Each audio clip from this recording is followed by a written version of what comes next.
Hello everyone, how are you? How are we doing today? Happy Friday. So I hope that you all are enjoying your morning so far.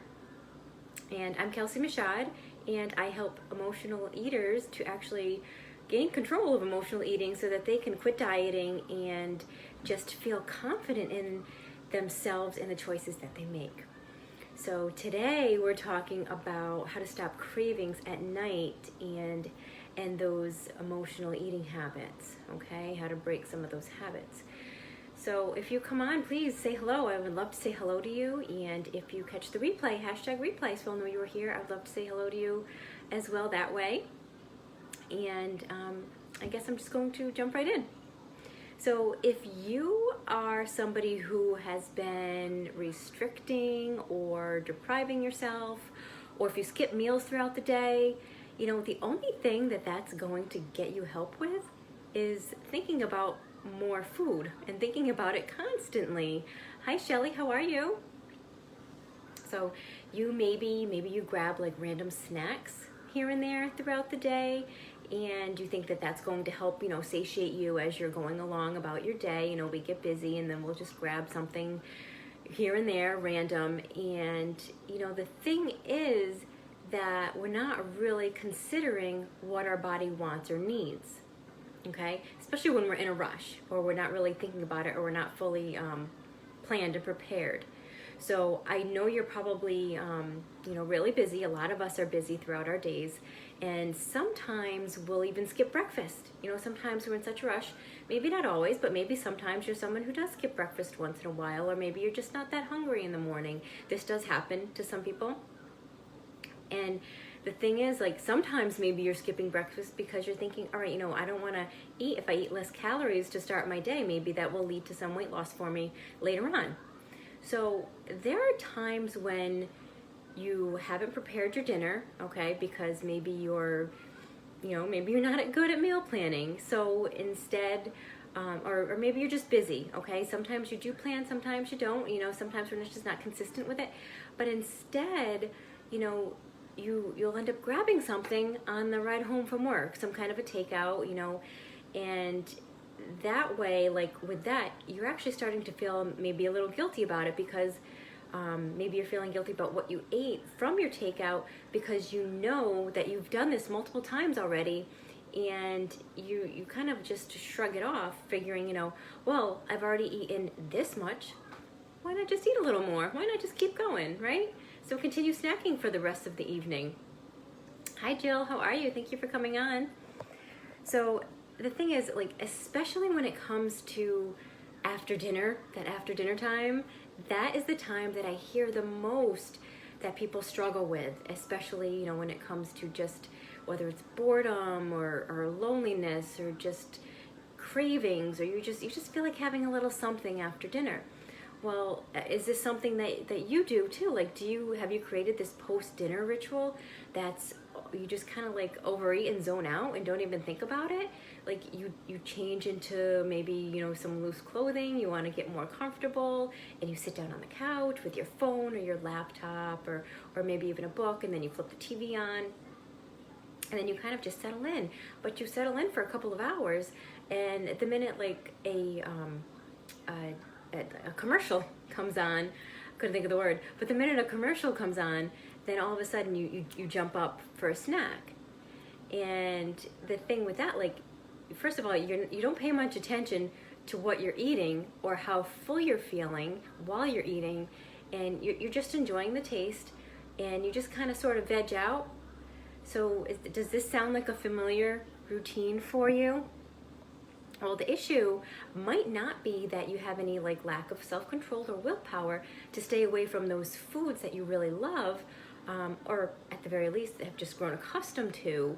You might actually be dealing with something a little more specific, and it's completely treatable, but that is something that's called nighttime eating syndrome, okay? And it's a thing, it's a real thing. And it's also known as midnight hunger too. Some people will call it that. But nighttime eating syndrome, primarily, it's characterized as an ongoing persistent pattern of late night overeating or binge eating, okay? And that's while, you know, eating at night, you know, obviously it's at nighttime, but while night eating syndrome, it's not the same as binge eating disorder, but there are certainly similarities there. So night eating syndrome, it can fall into the feeding and eating disorder category, and it can entail eating like after waking in the middle of the night, eating excessively after you've already had dinner, or feeling guilt or shame about any of these habits that you've just had. I'm sorry, I'm noticing my plant is like crouching in on me. The thing has grown out of control. It's been, it came out like this, and then all of a sudden it's like up and out and everywhere. But anyway, so with the nighttime eating syndrome, like if this is something or a habit that you've fallen into, you're definitely not alone, because like I've said, I hear this from people all the time. And actually, according to the National Institute of Mental Health, approximately 1.5% of the population in the US, that's almost 5 million people, deal with this. That is a lot of people, and it's no wonder I hear it all the time, right? So the effects of nighttime eating or nighttime overeating can really be significant. And of course, this is kind of a night routine, which it's going to cause weight gain if we're overeating at nighttime. So of course, weight gain in and of itself can be a problem for us and for our health. But if we know that we're eating in a way that isn't in line with our intuition, but it's something that it just feels uncontrollable, if that's how you're feeling, that it's feeling a little out of control, we also recognize that we could be kind of messing with our set point weight, okay? And that's the natural weight that our body just wants to just be at naturally. So the issue isn't simply that the food that's being eaten. The bigger problem is that overeating at night can disrupt our sleep. It leads to imbalances in our hunger and our satiety hormones, okay? And it makes it harder for us to recognize when we're truly hungry or truly satisfied. Hi, Gracie, how are you? Thank you for coming on. So night eating in this way can actually throw off your natural rhythm. It can throw it like way out of balance. And then there's various health issues that can come of it as well. And this is our circadian rhythm that I'm talking about here that gets off balance. So what you can do for this nighttime eating when you do feel out of control and you really want to get back to balance, right? Because the body's always searching for balance. It wants to be in balance. So the minute it's not in balance, it's going to let you know, and it's going to constantly search for that balance.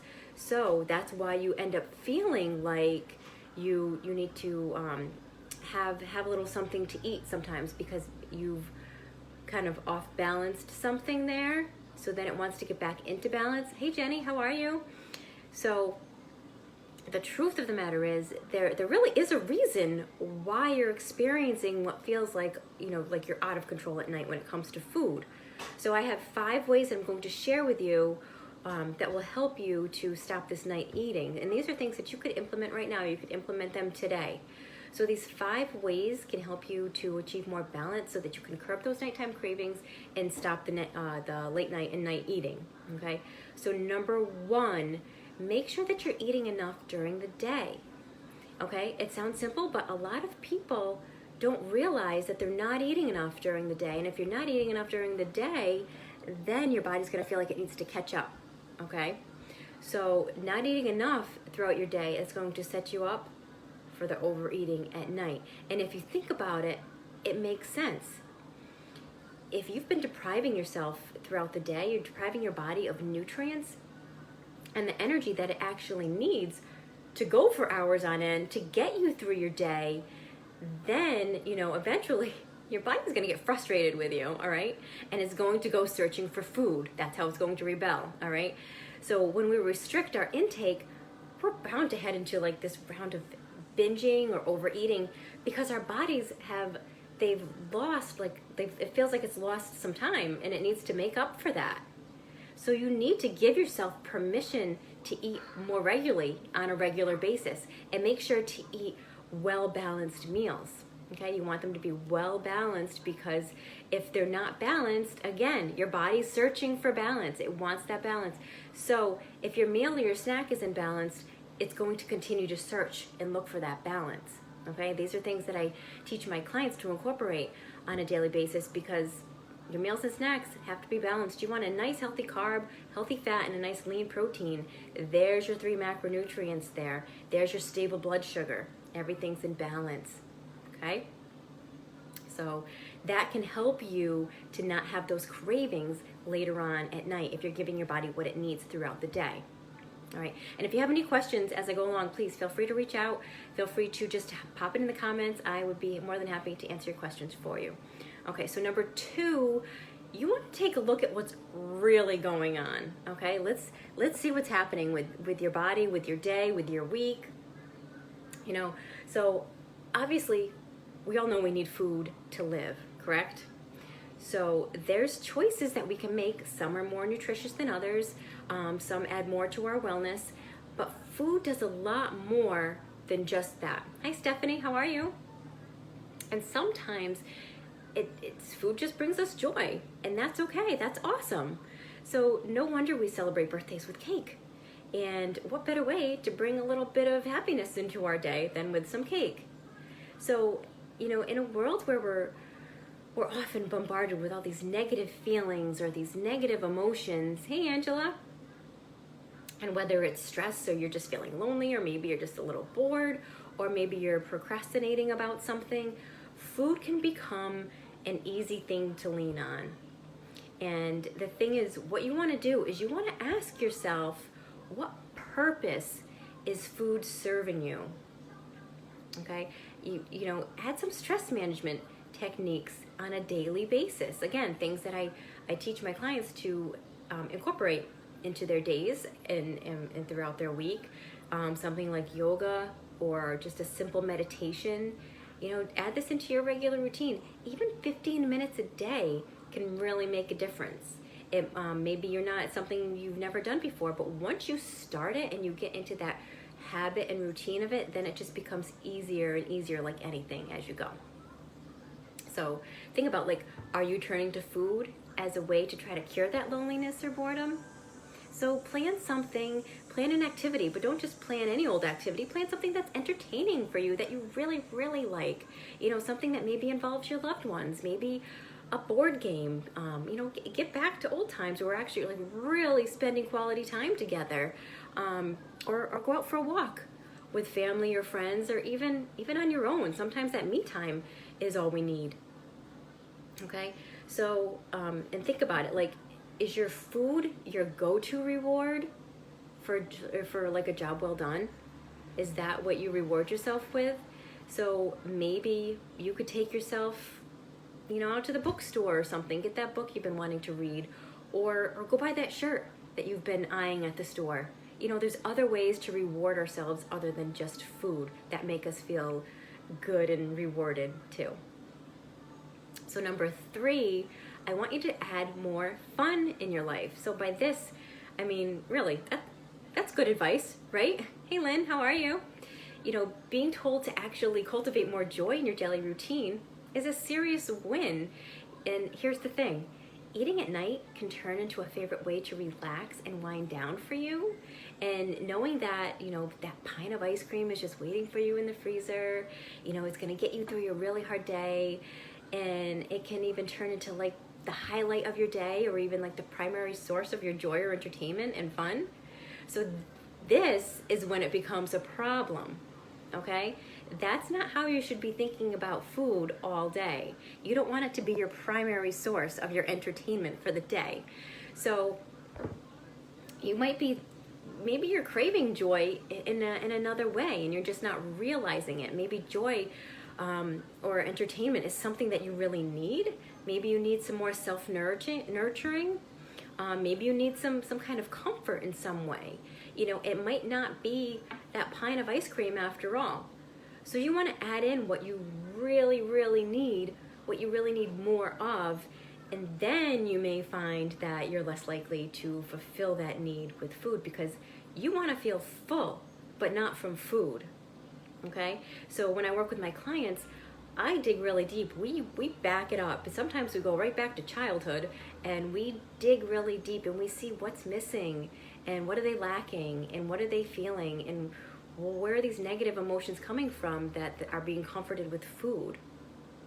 We go really deep sometimes, and once it's discovered, it's amazing, and you can let it go and let it be free and finally let it out and not feel that need to be comforted by food, at least all the time. Okay, so number 4, possibly change up your routine. I know I'm a creature of habit. I know I love my routine, and we all have them. We all have our own routines, like for just about every part of our day. And what is the order in which you get ready in the morning? You know exactly what you do, right? What is the route that you drive to work? What is the script that you follow every time your best friend calls or they call you with a problem? All of these it's all routine. It's all set in. We all have these routines around eating too. No matter whether it's the time of day, or if it's where you eat, or if it's a certain activity you eat with. These are all our routines around eating. So think about how often, like if you go to the not the grocery store, the movie theater. Think about how often you go to the movie theater and you order popcorn, right? So why do we order popcorn when we go to the movies? Is it simply because you're craving that like lamp warmed butter covered cardboard? But simply because you're really like, okay, I'm just at the movies, this is what I do, you've got to get popcorn. Is that why you get it? Or is it because you really, really want it? We all fall into these routines and associations. So we associate the movies with popcorn, or popcorn with the movies, okay? So changing those routines can help break the habit of eating at night too. So for example, if you have this habit of eating while you're working on your laptop at the kitchen table, move to your office. Or just changing the room, is switching up that routine. It's tripping that trigger in your brain. Or if TV is your cue to begin snacking, consider if you really, really need to watch TV. Okay, do you really need to watch TV at night? Maybe you could play a board game, or maybe you could take a long hot bath. Maybe you could go give yourself a facial or a pedicure or something that's good, feels good for you. And if TV is essential for you, if it's something you really enjoy and really want to do, that's okay too.